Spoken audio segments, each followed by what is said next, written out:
Saudara-saudara yang terkasih dalam Tuhan Yesus Kristus, pada kesempatan kali ini saya akan membahas sebuah tema yang berdasarkan pada buku Romo Armada, yaitu remah dan daun kering.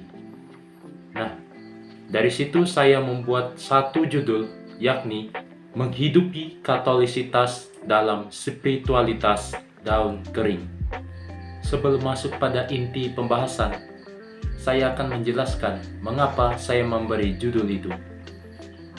Saya beranggapan karena hidup ini penuh perjuangan yang seringkali bahkan selalu mengalami jatuh bangun di dalam hidup.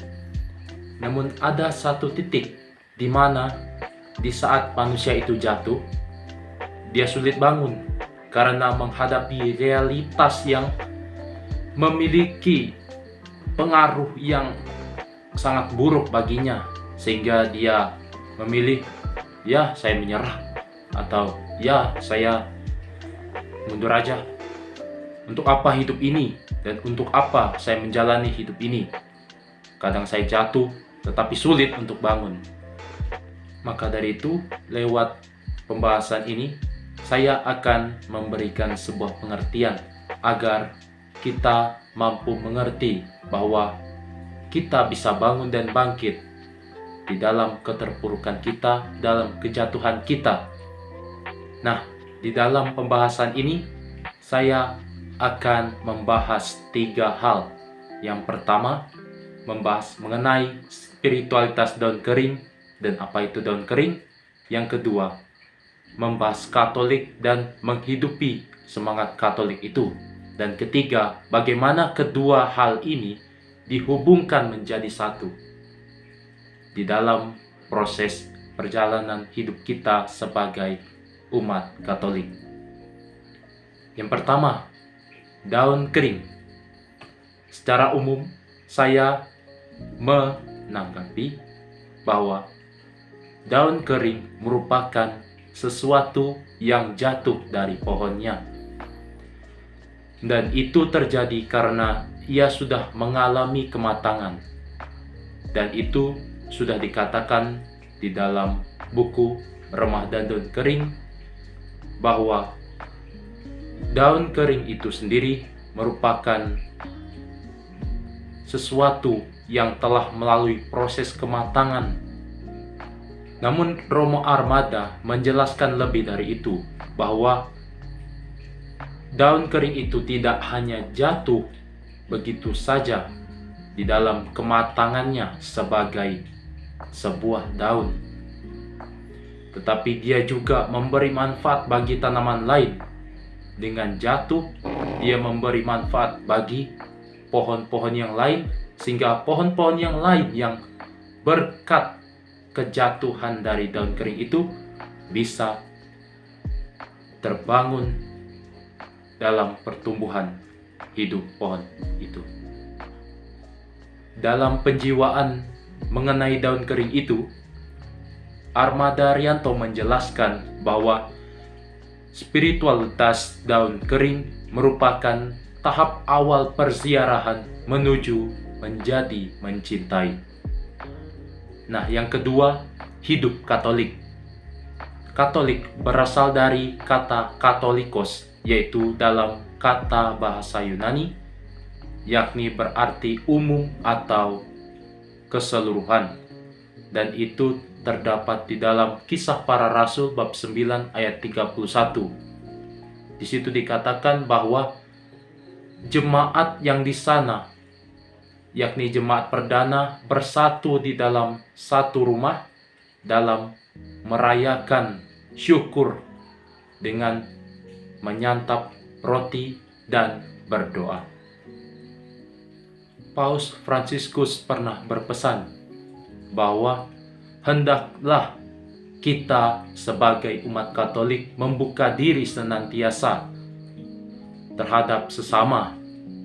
Nah, dengan melaksanakan itu, setiap pribadi akan mengalami sebuah dialog, yakni dialog keselamatan yang dari Yesus sendiri.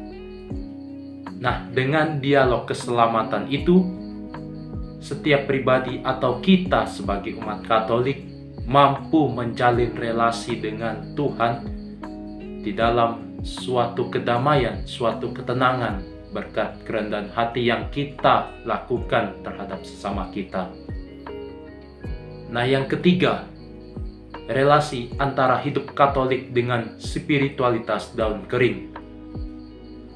Nah, untuk kedua hal ini sungguh memiliki hubungan yang sangat intens.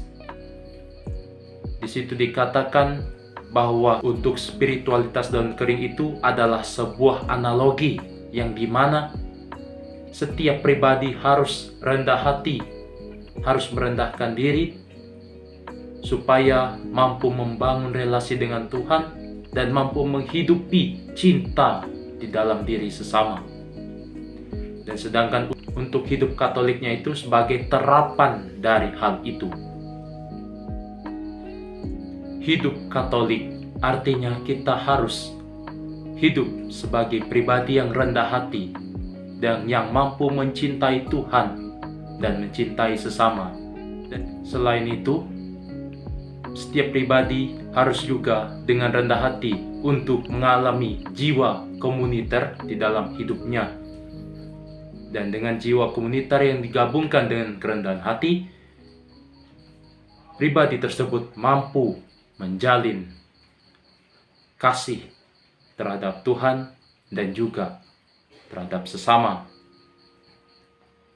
agar mencapai tujuan yang dikatakan di dalam Christian Spirituality yang ditulis oleh Alistair Grath, bahwa setiap pribadi akan memperoleh persahabatan dengan Tuhan. Armada Rianto menjelaskan tujuan seseorang sebagai umat Katolik. Di situ dikatakan bahwa manusia tidak hanya hidup mengutamakan untuk mencari pahala atau mencari yang sebuah pangkat tinggi atau sesuatu yang wah gitu. Tapi manusia, tujuan hidupnya yaitu menjalin persahabatan dengan sumber cinta itu sendiri, yakni Tuhan Yesus.